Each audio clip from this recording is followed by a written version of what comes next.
Same pattern को follow करते हुए चलेंगे। Geography chapter 7 life line of national economy, इसके important MCQ 1 mark 2 marks and 4 mark के क्वेश्चंस को हम यहाँ पे चेक कर लेंगे एक बार। Which of the following is the main means of transportation in Himalayan region. तो हिमालय रीजन में जो सबसे मेन ट्रांसपोर्टेशन का मीन है, जिससे सबसे ज़्यादा ट्रांसपोर्टेशन होता है, वो क्या है? रोडवेज, रेलवेज, एयरवेज और वाटरवेज। तो इसमें क्या हो जाएगा? रोडवेज इसका सही आंसर हो जाएगा। Which mode of transportation is most commonly used for long distance movement of bulky goods. इनमें से कौन सा ऐसा ट्रांसपोर्टेशन है जो सबसे ज़्यादा यूज़ किया जाता है लॉन्ग डिस्टेंस के लिए, जहाँ पे बल्की गुड्स यानी कि बल्कि सामान वहाँ पे भेजा जाता है, बल्क में सामान भेजा जाता है, जैसे कि, ठीक है ना। तो इसका आंसर हो जाएगा रेलवेज। ठीक है, मालगाड़ी आपने नाम सुना होगा, तो रेलवेज में इसमें बल्क में सामान को भेजा जाता है।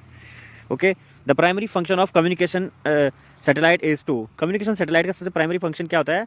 Provide telecommunication services. ठीक है ना, प्रोवाइड टेलीकम्युनिकेशन सर्विसेज को, ये प्राइमरी कम्युनिकेशन सैटेलाइट का वर्क है। ठीक है। Which of the following port is situated in the west coast of India.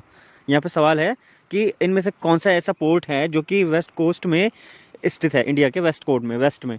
Kolkata, Chennai, Mumbai, Visakhapatnam. तो मुंबई वाला, ठीक है, मुंबई पोर्ट। ओके, नंबर के क्वेश्चन आपके यहाँ से शुरू हो रहे हैं। What is the importance of golden quadrilateral. जो गोल्डन क्वाड्रिलेटरल स्वर्णिम चतुर्भुज योजना के तहत जो चार महानगरों जोड़ने की योजना है, वो उसकी इंपॉर्टेंस क्या है, ये पूछ रहे हैं यहाँ पे। ठीक है ना, जो गोल्डन क्वाड्रिलेटर नेटवर्क है, ये हाईवे कनेक्ट करती है 4 महानगरों को, दिल्ली, मुंबई, चेन्नई एंड कोलकाता को। ये बहुत महत्वपूर्ण क्रूशियल रोल निभाती है ट्रांसपोर्टेशन में, इनहेंसिंग ट्रेड करने के लिए, ट्रेड को इनहेंस करने के लिए और इकोनॉमिक ग्रोथ को प्रमोट करने के लिए। ठीक है। तो वाटर ट्रांसपोर्टेशन इन इंडिया, जो वाटर ट्रांसपोर्टेशन है, इसके महत्व को बताइए इंडिया में। चीपेस्ट मोड ऑफ ट्रांसपोर्टेशन है इंडिया में, वो है वाटर ट्रांसपोर्टेशन। ठीक है, जो कि हैवी और बल्कि सामान को भी एक जगह से दूसरी जगह ट्रांसपोर्ट कर देता है।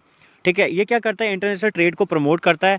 ठीक है, इसके थ्रू जो और जहाँ से ये ट्रेड करता है वो होता है, जैसे उसके जो पोर्ट्स हैं, जैसे मुंबई, कोलकाता और चेन्नई में। ठीक है, आपसे कभी कभी सवाल पूछ लिया जाता है कि बेटा विशाखापट्टनम पोर्ट कहाँ पे है। ठीक है, इस तरह के क्वेश्चन आपको बन सकते हैं, तो आप उनको एक बार बुक से कैरी ऑन जरूर कर लीजिएगा। इंडिया में जो मेजर कम्युनिकेशन सिस्टम है, उसके 2 प्रकार बताइए। ठीक है, postal service and telecommunication. Postal service क्या होती है? जहाँ पे लेटर के थ्रू सर्विसेज को प्रोवाइड किया जाता है अक्रॉस द कंट्री। ठीक है ना, जिसे चिट्ठी पत्री हम जिसको बोलते हैं।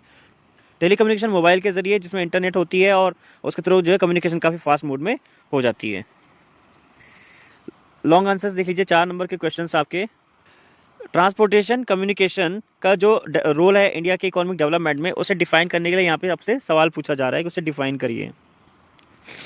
देखो, ट्रांसपोर्टेशन एंड कम्युनिकेशन काफ़ी ज़्यादा वाइटल रोल निभाता है इंडिया के इकोनॉमिक डेवलपमेंट में। ठीक है, जो इसका कार्य है, जैसे कि सामान और सर्विसेज देना, लोगों को व्यापार करने के लिए फैसिलिटेट्स करना, प्रोडक्टिविटी को इन्हेंस करना। ठीक है, कनेक्टिविटी को बढ़ाना गांव और शहरों के बीच में। ठीक है, और डिफरेंट मोड ऑफ ट्रांसपोर्ट, अलग अलग तरह के ट्रांसपोर्टेशन, जैसे कि रेलवे, रोड्स, एयरवेज, वाटरवेज। ठीक है, ये सारी चीज़ें, जो इससे क्या होता है? इंडस्ट्रियल ग्रोथ और एग्रीकल्चर प्रोडक्टिविटी बढ़ती है। कम्युनिकेशन जो पोस्टल सर्विसेज के थ्रू होती है, टेलीकम्युनिकेशन के थ्रू होती है, ये बिजनेसेस को करने में हेल्प करती है, ट्रांजेक्शन में, इंफॉर्मेशन ऑफ एक्सचेंज, सामान को जो इधर से उधर बेचा गया है, सोशल डेवलपमेंट, समाज के विकास में इनका काफ़ी ज़्यादा महत्वपूर्ण योगदान होता है।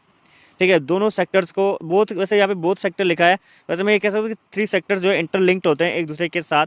ठीक है, और इससे क्या होता है? नेशनल इकोनॉमी क्या होती है? डोमेस्टिक स्तर से उठ के इंटरनेशनल ट्रेड तक पहुंच रही है। ठीक है,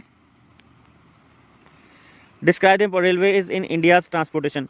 रेलवेज की इंपॉर्टेंस बताइए इंडिया के ट्रांसपोर्टेशन सिस्टम में। जो रेलवे है ना, काफ़ी ज़्यादा क्रूशियल रोल प्ले करता है इंडिया के ट्रांसपोर्टेशन सिस्टम में। इसे जो है इंडिया की बैकबोन भी बोल सकते हैं रेलवेज को। ठीक है, क्योंकि पैसेंजर को ट्रांसपोर्ट करता है बड़ी मात्रा में, सबसे पहले तो बल्क में, मतलब पैसेंजर को भी बल्क में लेके जाता है। ठीक है, कॉस्ट इफेक्टिवनेस है, क्योंकि इसका जो किराया होता है बहुत कम होता है, हर कोई इसको कवर कर लेता है। ठीक है ना, और ये क्या करता है? रेलवे मेजर सिटीज़ को, गाँव को, रूरल एरियाज़ को कैप्चर कर लेता है। मतलब वहाँ तो कवरेज लिखा है यहाँ पे, इसका मतलब है कि वहाँ तक रेलवे पहुँचा हुआ है, रूरल एरियाज़ तक रेलवे पहुँचा हुआ है, और अभी बन भी रहा है और जगह के लिए। ठीक है, और सामान को भी एक जगह से दूसरी जगह फैसिलिटेट कर लेता है, जैसे कि coal, agriculture product, raw material to industries. ठीक है, रॉ मटेरियल्स को भी इंडस्ट्रीज तक पहुँचा देता है। ठीक है, काफ़ी अफोर्डेबल मूड होता है ट्रांसपोर्टेशन का, तो हर कोई पैसेंजर इसका इस्तेमाल कर लेता है। समाज मतलब सोचे इकोनॉमिक इंटीग्रेशन को डेवलप करता है। क्वेश्चन 3 देखिए, discuss the importance of international trade in Indian economy. International trade को डिफाइन करिए इंडियन इकोनॉमी में। इंटरनेशनल ट्रेड क्या कर रहा है? इंडिया की इकोनॉमी को ऐसे मतलब एसेंशियल हो जाता है, यूँ आवश्यक है क्योंकि इससे फॉरेन मार्केट इंडिया को एक्सेस कर पा रहा है, ठीक है, इंडिया भी वहाँ पे एक्सेस कर पा रहा है फॉरेन मार्केट को, और प्रोडक्ट को एक्सपोर्ट इंपोर्ट किया जा रहा है, टेक्नोलॉजी का आदान प्रदान किया जा रहा है, ऐसी टेक्नोलॉजीज़ को लिया जा रहा है जो इंडिया में डोमेस्टिकली अवेलेबल नहीं है, ठीक है, एक्सपोर्ट किया जा रहा है। तो उससे क्या हो रहा है कि इंडिया की जीडीपी को कंट्रीब्यूशन मिल रहा है, ठीक है, फॉरेन एक्सचेंज जनरेट हो रहा है, ठीक है, एम्प्लॉयमेंट अपॉर्चुनिटीज़ मिल रही हैं, और इंडिया की एक्सपोर्ट्स हैं, जैसे कि इंडिया में जो चीज़ सबसे ज़्यादा मात्रा में होती है, जैसे टेक्सटाइल हो गया, केमिकल हो गया, इंजीनियरिंग का सामान हो गया, एग्रीकल्चर प्रोडक्ट हो गया, इन सबको वहाँ पे इंपोर्ट किया जा रहा है। इसके अलावा वहाँ से यहाँ मशीनरी, ऑयल और रॉ मटेरियल को भी इंपोर्ट किया जा रहा है, ठीक है, ग्रोथ को बढ़ाता है, प्रमोट करता है, साथ में कल्चर्स को और टेक्नोलॉजीज़ का भी एक्सचेंज ये करता है, ठीक है। तो ये थे इस चैप्टर के कुछ इंपॉर्टेंट क्वेश्चन। कोई चीज़ समझ ना आए तो आप कमेंट करके पूछ सकते हो, ठीक है। Thank you.